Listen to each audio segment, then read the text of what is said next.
All his life, Cyrus Lython had been told his parents' armada was the greatest in the world, unmatched by any fleet from the mainland continent of Gadir. It was the pride of his family, the jewel of the island kingdom of Thanet. Standing at the edge of the castle balcony, his hands white-knuckling the balustrade, Cyrus watched their ships burn and knew it for a lie. "Their surprise will only gain them so much," said Rayan.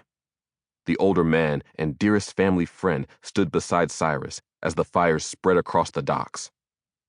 "Hold faith. Our gods will protect us." Smoke blotted out the harbor. But along the edges of the billowing black, he saw the Empire's ships firing flaming spears from ballista mounted to their decks. The Net's boats could not counter such power with their meager archers, not even if they had fought on equal numbers. Those numbers, however, were far from equal. Thanet's vaunted armada had counted 50 ships in total, though only 30 had been in the vicinity of Vayasaw when 200 imperial ships emerged from the morning fog, their hulls painted black and their gray sails marked with 2 red hands clenched in prayer. "Shouldn't you be down there with the rest of the paladins?" Cyrus asked. "Or are you too old for battle?" The man's white plate rattled as he crossed his arms. He was a paladin of Lycaena, a holy warrior who dedicated his life to one of Thanet's 2 gods. It was she and Indarius whom the island now relied upon to withstand the coming invasion. The castle was set upon the tallest hill in the city of Vayasaw, protected by a wide outer wall that circled the base of its foundational hill. Thanet's soldiers massed along the outer wall, their padded leather armor seeming woefully inadequate.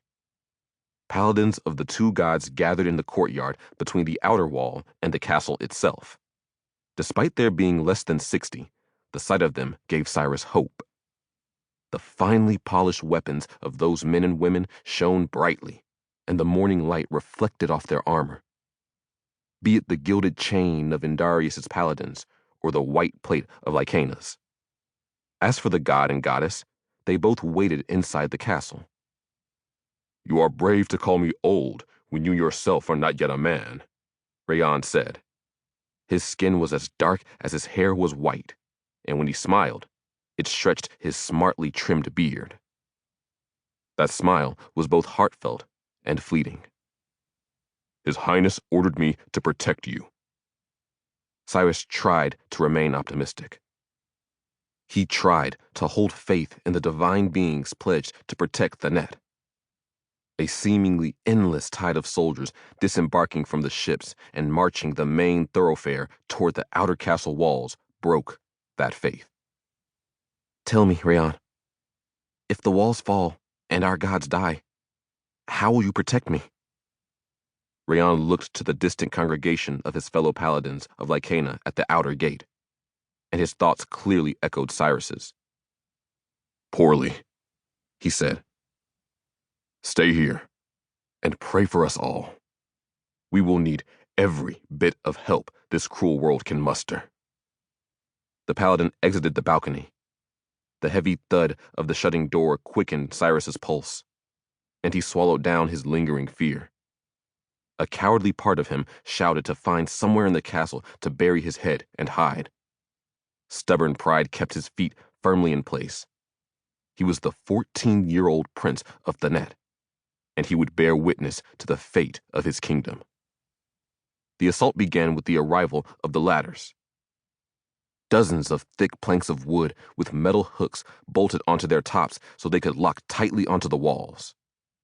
The defenders rushed to shove them off, but the Empire's crossbowmen punished them with volley after volley.